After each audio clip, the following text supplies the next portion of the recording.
Iwasan niyo ang mga ito guys para hindi masira yung quality ng mga videos ninyo. Alam ko na marami pa rin ang gumagawa nito. Kaya iwasan na po natin guys ang mag-re-upload ng mga video na yung mga na-save na natin na galing sa Facebook. Kasi nga po guys, pangit na talaga yung quality ng mga video na yan kapag galing na siya sa Facebook. Dahil nga, na-compress na yan ni Meta. At saka dapat guys, bago kayo mag-upload ng mga videos ninyo, make it sure na stable at mabilis yung internet ninyo. Kahit at least 5 Mbps yung speed niya, okay na yon. Dahil kapag mahina yung speed, minsan nagda-downgrade si Facebook ng quality para mas mabilis ma-upload. O di kaya, mas maganda yung quality guys, or mas may control ka sa quality kung ang gamit mong pang-upload is yung desktop browser.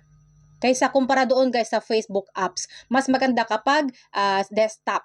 Pero yun nga lang, yun nga lang, wala talaga tayong choice, kundi kung cellphone lang yung gamit natin, wala tayong choice, kundi cellphone lang talaga yung gagamitin natin. Kaya ang kailangan na lang natin gawin is piliin nyo lang yung optimize doon sa video quality na makikita doon sa media settings ng ating Facebook account para hindi mabawasan yung quality ng mga videos natin. So dapat naayos nyo yung settings na yun para kapag na-compress ni Facebook ay hindi pa rin siya mababawasan yung quality niya. Kasi kapag yung data saver ang pinili nyo is mababawasan po siya ng up to 40% yung quality niya.